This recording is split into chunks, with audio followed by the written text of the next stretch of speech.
Bill Gates, welcome back to the Daily Social Distancing Show. Good to see you. You last joined us on the show, I would say it was about 7 months ago. And 7 months ago, just like Dr. Fauci, you said you were worried because you felt like the worst was yet to come. A lot of people accused you of peddling fear and terror, and now it appears that unfortunately you were correct. Here's my question to you. Why does it seem like we've become worse at handling the pandemic, in Europe or in the US than we were 7 months ago, when 7 months ago it was so bad? Well, there's a couple things working against us. First is that with the winter, when we're colder, the virus multiplies more and we're indoors more. So that is not a good thing. And then there's a certain fatigue. Some of the things people have had to do in terms of staying away from friends, that's tougher. I have to say this round, it looks like Europe is getting better compliance with the restrictions than the US is. And so they're starting to see a downturn. When you talk about that compliance and when you talk about the downturn, is part of the downturn, like, should we be looking at the virus cases or should we be looking at the deaths? Because I never know which one is more important. The news will be like 1 million more people, 2 million, 5 million, 7 million. And then you'll see some doctors saying, yes, but fewer people are dying from it because we know how to treat it. How should we be looking at this virus and the fight that we have against it? Well, the cases are the leading indicator. It is true that cases are translating into less deaths for two reasons. One is that the cases are more in the young people who are less likely to be very sick. And the other is that the quality of treatment, including some new drugs like dexamethasone, have been proven out. So when you do get hospitalized, you have a higher chance of survival. But, we're predicted to go back up to over 2,000 deaths a day in the months ahead. So for the next 6 to 8 months, the news is mostly bad. After that, the volume of the vaccine will have kicked in, and then we'll have, there's light at the end of the tunnel.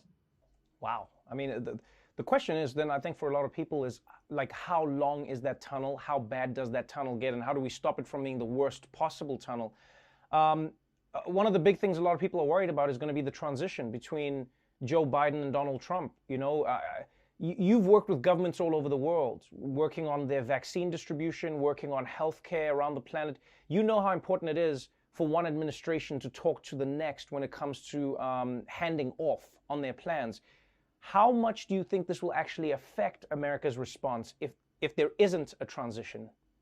Well, it's unfortunate that the current administration got tied into a positive narrative that we're turning the corner, and that you now have this transition. It'll make the messages a little less clear. This is when you'd love to see the best CDC people on TV reminding us about social distancing and masks. And particularly when there is that fatigue out there. So leaders at all level, this is a chance to step up, even non-politicians, encouraging friends that, hey, we don't want this additional several 100,000 deaths. It'd be tragic to be the last person who dies, when the vaccine is absolutely on the way. So I think the good news should drive compliance, not laxity.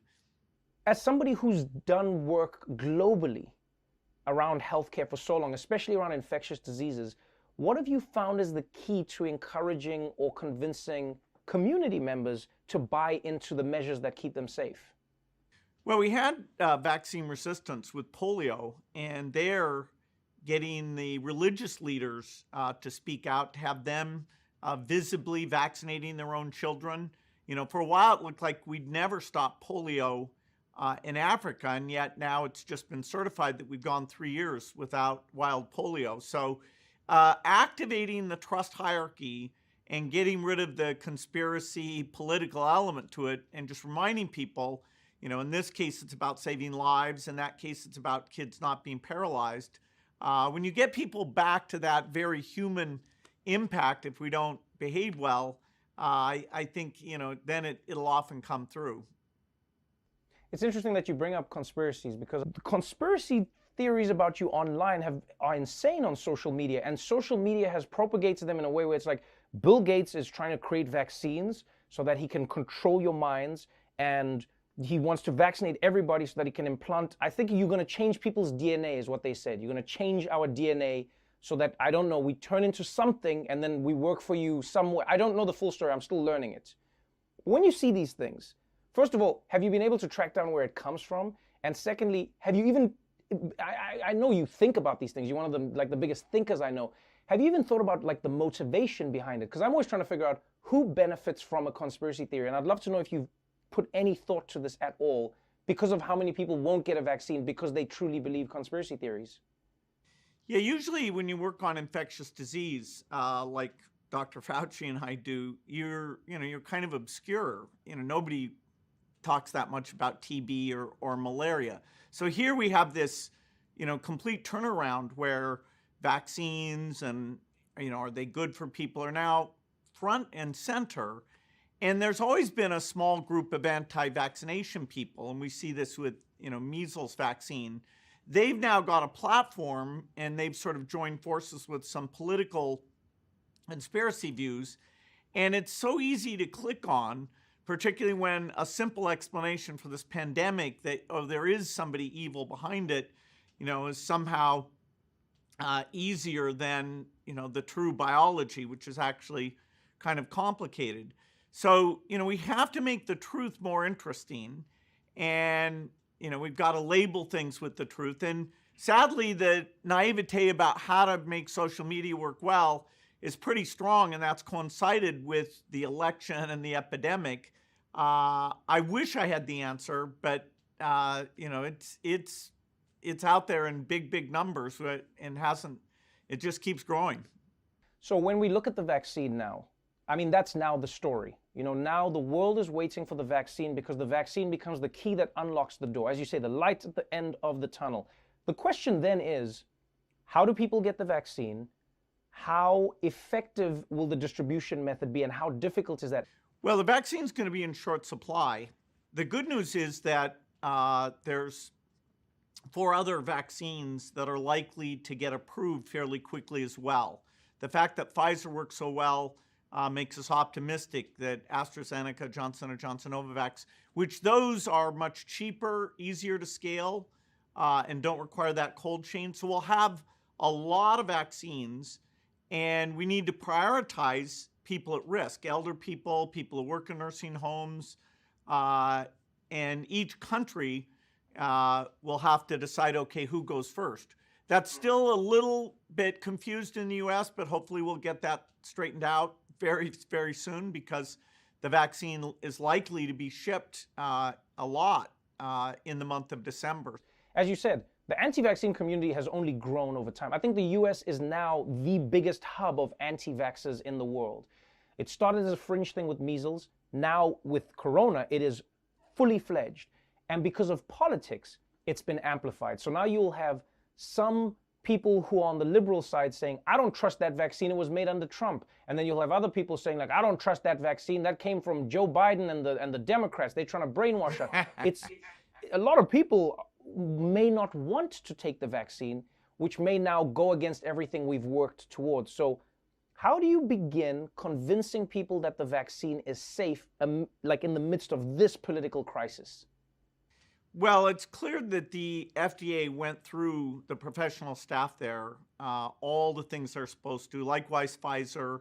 There's even an external committee that'll weigh in just to make absolutely sure that the political desire to get this quickly did not infect the efficacy and safety review. And I feel very confident because the people involved are really doing their job well.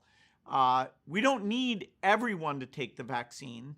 Society will have to decide if there's some jobs like going to a nursing home, and taking care of somebody's grandparents, that whether that person, how strongly you encourage them to have a vaccine so they're not spreading the disease. Okay. But with this level of efficacy, if we can get to 75% dosed, then you'll block the spread of the disease.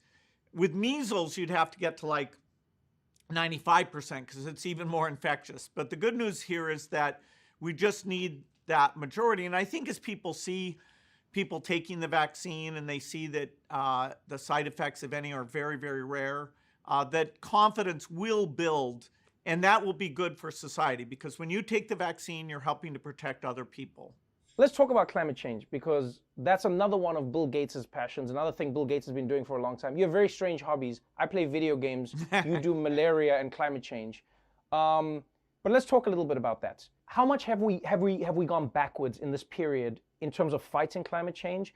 And what do you think are some of the concrete steps that we can take that move us closer to a place where we're not just destroying our home or our place on the planet, but also acknowledging that there are people who have jobs that are tied to the current way we make energy? Well, the good news is that the awareness of this as a problem in the U.S. is going up. Our president-elect cares a great deal about this issue. He may not get the full amount of money that he talked about being ideal, but if we prioritize that money on innovation, new ways of making cement and steel, then I view it as a very solvable problem. So it's a lot like the pandemic, where innovation is what will get us out of this. We have to incent the private sector, particularly very inventive people, to give us these solutions. And the government owes it to us to get the best scientists, the best experts, and invest early on so that we're not getting into the problem. Because once climate change comes, you can't get out of it. There's not like a vaccine for that. So I'm really pleased that it hasn't left the agenda of all young voters of both parties. And so, I'm hoping during the next 4 years to make sure the prioritization of the high impact spending is there. You're right, we have to try and create new industries in any place where the switch away from hydrocarbons is going to hurt the economy. Do you think maybe part of the problem with getting everybody on board with climate change is they hear doom and gloom, they hear the planet will be dead in 10 years, 15 years, 20 years, 50, whatever it is, and then the planet's still around and they go like, oh, clearly this is not real? Well, when I look back and say, why didn't my warnings about the pandemic lead to more activity?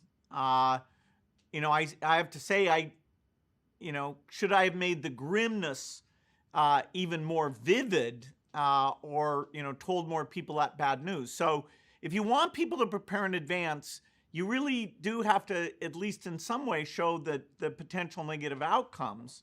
Right. And now we can couple that with, hey, with innovation, you can create the high-paying jobs, and the U.S. is rich enough that we can make the transition, even for the areas that are negatively affected, not super severe, if we're enlightened about that.